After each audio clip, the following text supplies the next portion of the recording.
Good morning friends, good morning students. कैसे हैं आप लोग? आई होप आप लोग अच्छे होंगे और घर पे पढ़ रहे होंगे। आज हम लोग सेंटर ऑफ मास का लेक्चर 2 का ही बात करेंगे। हमने सेंटर ऑफ मास का 2 वीडियो बनाया है। एक में सेंटर ऑफ मास डिफरेंशन और 3 क्वेश्चन, सेकेंड वीडियो में 4 से लेकर 9 क्वेश्चन। ठीक है, सेकेंड वीडियो का ही ये रेस्ट पार्ट है। सेंटर ऑफ मास का लेक्चर 2 का रेस्ट पार्ट है, जिसमें 2 क्वेश्चन हमारा करना है।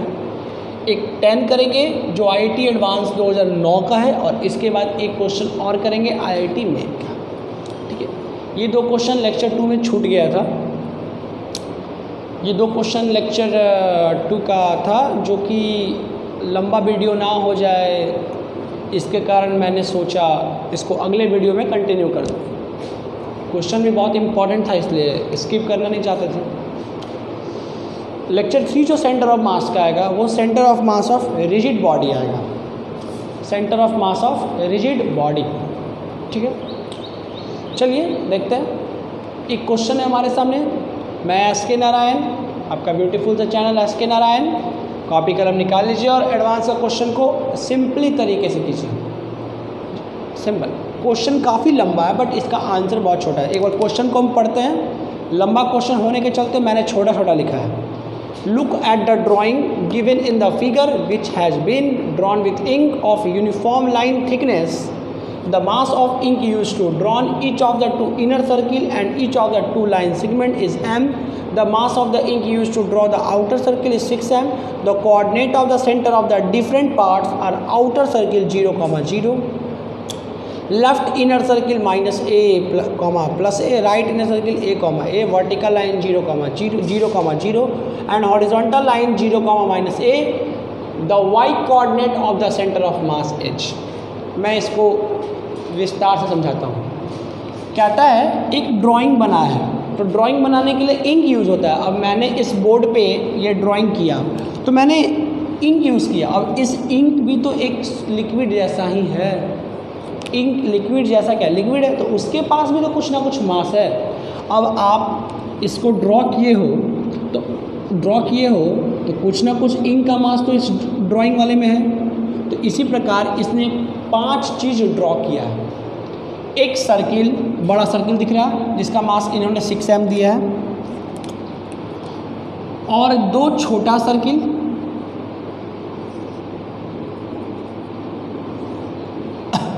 जिसका मास m दिया है और m दिया है, और एक वर्टिकल लाइन और एक हॉरिजॉन्टल लाइन। इन्होंने 5 चीज़ ड्रॉ किया है इंक से, और इंक का मास बताया है सबके लिए। वर्टिकल लाइन, हॉरिजॉन्टल लाइन और अंदर वाला दोनों सर्किल, सबका मास इन्होंने m रखा है। और जो बाहर वाला सर्किल है, जो बड़ा सर्किल दिख रहा है, उसका मास इन्होंने 6m दिया है। ठीक है, सबका इन्होंने सेंटर ऑफ मास बताया है। देखिए, अब इसके बाद यहाँ से देखिएगा, the coordinate of centre of the different parts are outer circle. Outer circle का सेंटर जो है, सेंटर का कोऑर्डिनेट वो 0, 0। ठीक है, हमारे पास कौन कौन सा है? डिफरेंट पार्ट्स,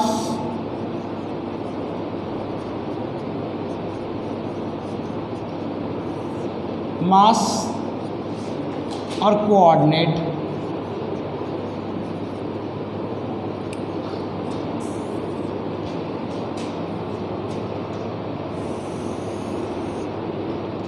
क्या क्या है मेरे पास? हमारे पास एक बड़ा सर्किल है, जिसको आउटर सर्किल बोलता है क्वेश्चन। हमारे पास इनर सर्किल है 2 ठो, इनर सर्किल 1, इनर सर्किल 2। ठीक है, इनर सर्किल 1, 2। हमारे पास एक वर्टिकल लाइन है और एक हॉरिजॉन्टल लाइन है। हॉरिजॉन्टल लाइन है।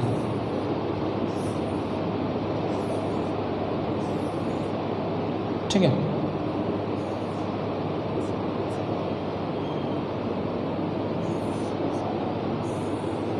कभी भी सेंटर ऑफ मास निकालने के पहले ये ड्रॉ करना बहुत ही आवश्यक है।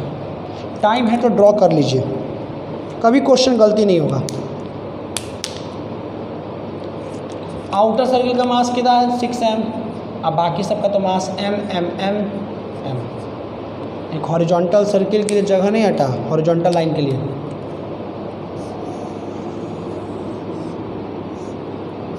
ये हॉरिजॉन्टल लाइन है, समझ लीजिएगा, ठीक है। छोटा लिख दें,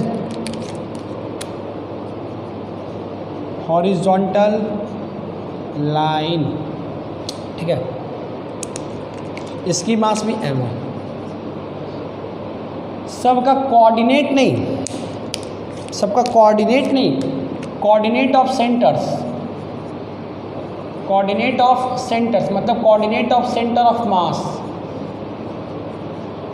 इसका कोऑर्डिनेट सेंटर ऑफ मास और 0 0 है। इनर सर्किल का एक का है कहाँ गया भाई, जो लेफ्ट इनर सर्किल है उसका है, इनर सर्किल 1 है ना, उसको क्या कर दो लेफ़्ट लिख देते हैं, ज़्यादा अच्छा लगेगा, बुझा रहा है कि अभी सर्किल का बात हो रहा है। और ये राइट लिख दो, ये राइट इनर सर्किल 1 2 से बेटर है। Left inner circle, right inner circle, ठीक है।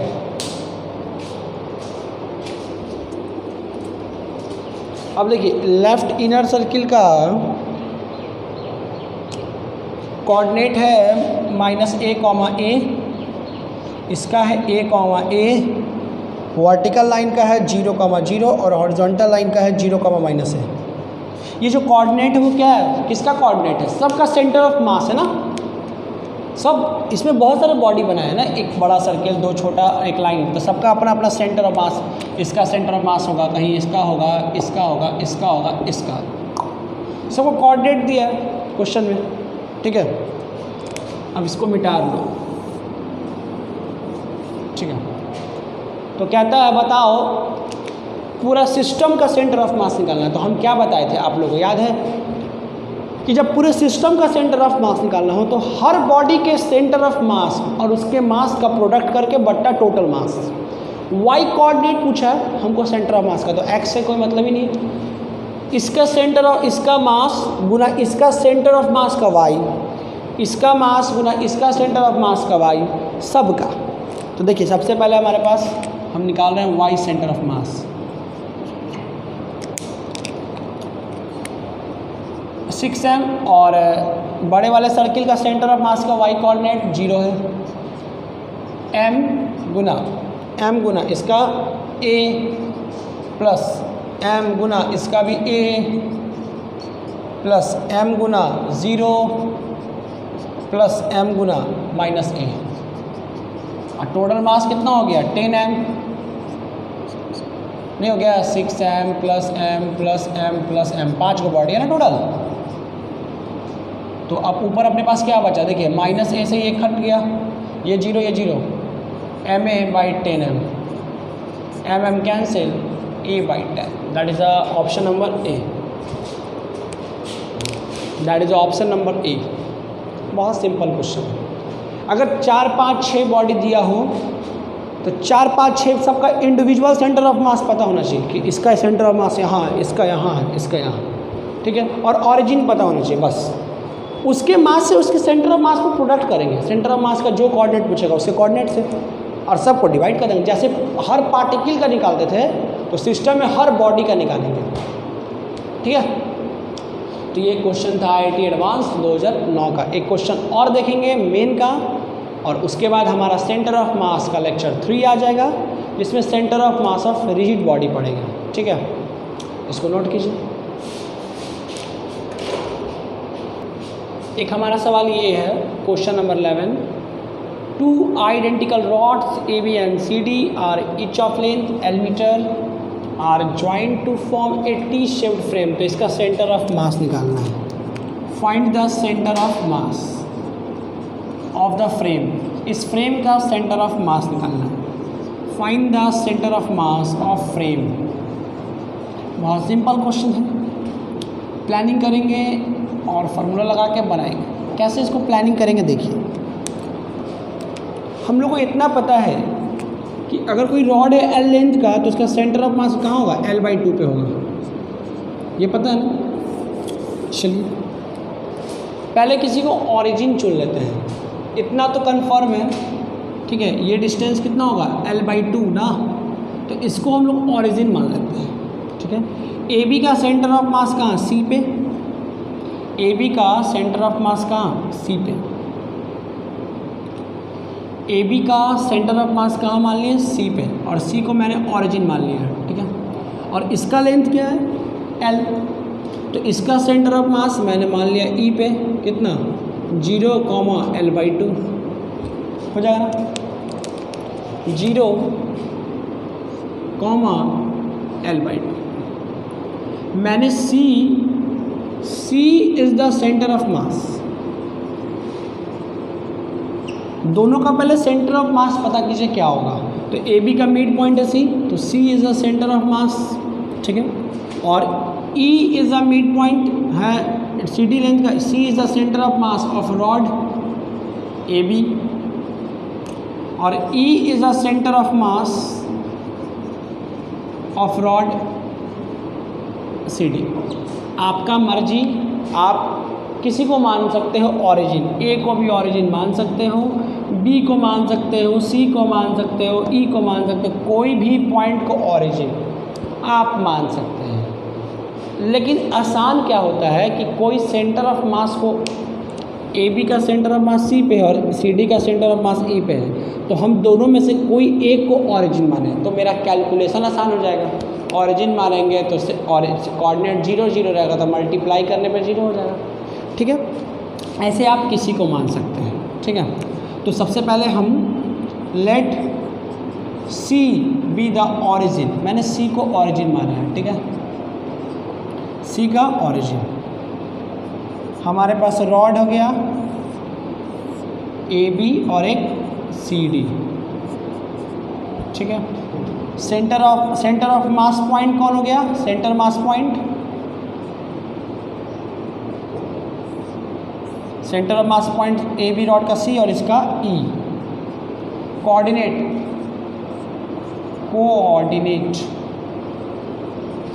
सी का कोऑर्डिनेट कितना, मैंने ऑरिजिन माना ना, तो 0,0, और इसका कितना ई का 0,L/2। वाई एक्सिस पे नहीं है, ये वाई एक्सिस है, ये एक्स एक्सिस है। अब हमको निकालना है सेंटर ऑफ मास, ठीक है। अब हमको क्या निकालना है, centre of mass of frame, centre of mass of frame. Frame में 2 रॉड जुटा है, तो दोनों का सेंटर ऑफ मास निकाल दिए हैं। चलिए अब फ्रेम का निकालते हैं, पहले एक्स निकालते हैं। दोनों रॉड का, दोनों आइडेंटिकल है तो मास भी सेम होगा, तो मान लेते हैं मास m। क्वेश्चन में दिया नहीं है, इसका ये मास m, इसका मास m, तो मास तो कट जाएगा ना बाद में, m। और इसका x कोऑर्डिनेट क्या है, सेंटर ऑफ मास का 0, m गुना उसका भी 0/2m, 0 हो गया। y सेंटर ऑफ मास निकालिए, मतलब फ्रेम का सेंटर ऑफ मास का x कोऑर्डिनेट 0, मतलब सेंटर ऑफ मास कहीं ना कहीं सी डी पे होगा।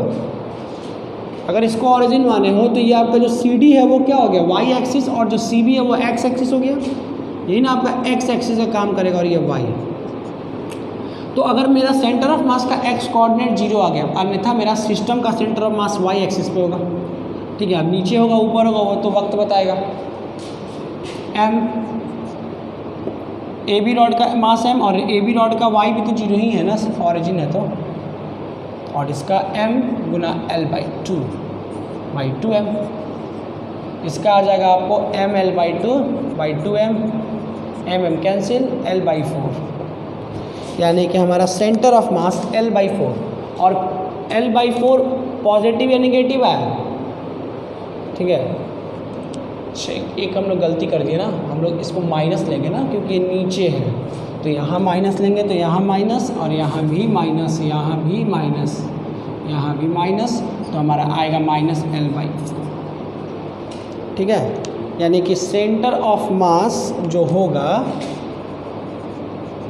सेंटर ऑफ मास जो होगा फ्रेम का, वो कहाँ होगा, 0, -L/4, अन्यथा कहाँ से, at L/4 distance from C on rod CD, लिख सकते हैं CD रॉड पे C से L/4 नीचे, मतलब L/4 कहाँ होगा, यहाँ ना, ये L/2 है तो L/4 ही होगा, 0, -L/4। ये जो पॉइंट है F मान लेते हैं इसको, यही जो F होगा ये पॉइंट, ठीक है, ये हमारा सेंटर ऑफ मास हो गया पूरे फ्रेम का। आप ओरिजिन किसी को भी मान सकते हैं बाबू, एक्सिस किसी को मान सकते हैं, वो आप पे फ़र्क पड़ता है, ठीक है। लेकिन सवाल को आसान करने के लिए, जैसे अभी इसके पहले वाला IIT का सवाल देखें, उसमें देखें तो बड़ा वाला जो सर्किल का जो सेंटर ऑफ मास था उसको ओरिजिन माना था। हम लोग भी जो क्वेश्चन बनाते हैं स्फीयर का बनाया था, उसमें स्फीयर का सेंटर ऑफ मास उसके सेंटर पे और उसके सेंटर को ही ओरिजिन बना दिए थे, याद होगा आपको। तो ऐसे आप इसको भी सेंटर मान सकते थे, इसको सेंटर मानते हैं तो इसका सेंटर ऑफ मास होता है L/2, 0, और इसका सेंटर ऑफ मास क्या होता है, ये डिस्टेंस ना, ये L/2, L/2, मतलब L/2, -L/2 होता ना, ये वाला पॉइंट। अगर आप इसको ओरिजिन लेते तो इसका होता है L/2, 0, और ये पॉइंट का कोऑर्डिनेट क्या होता है, ये, ठीक है, ऐसे ना, तो ये क्या हो जाता है, ओरिजिन ये हो जाता है L/2, ये भी L/2, ये भी L/2, L/2, -L/2 बना के देख लो, वो भी आंसर वही आएगा। तो आप किसी को मान सकते हैं, इस पर कोई फ़र्क नहीं पड़ता। हाँ, जिसका सेंटर क्या हो, ऐसा जब भी सवाल आता है तो इसका सेंटर ऑफ मास, इसका सेंटर ऑफ मास जुड़ लो, तो इसके सेंटर ऑफ मास को ही ओरिजिन मान लो या इसको मान लो, कैलकुलेशन आसान हो जाएगा, ठीक है।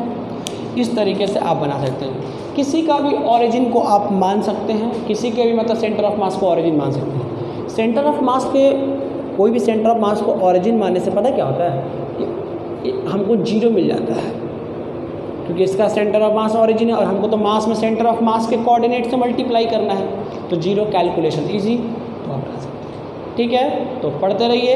अगले लेक्चर में हम लोग का बहुत इंपॉर्टेंट लेक्चर होगा centre of mass, centre of mass of continuous bodies, centre of mass of rigid body, जिसमें मैं स्फीयर सबका बात करूंगा, और उसमें मोस्ट इंपॉर्टेंट टॉपिक होगा circular wire and circular plate, semi circular wire, semi circular plate, ठीक है।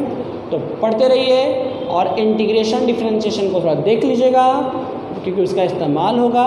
जितना ज़्यादा हो सके उतना क्वेश्चन प्रैक्टिस कीजिए, प्लानिंग कीजिए, प्लानिंग करके क्वेश्चन प्रैक्टिस कीजिए, अच्छा से फिजिक्स का कॉन्सेप्ट क्लियर होगा, ठीक है। पढ़ते रहिए, धन्यवाद।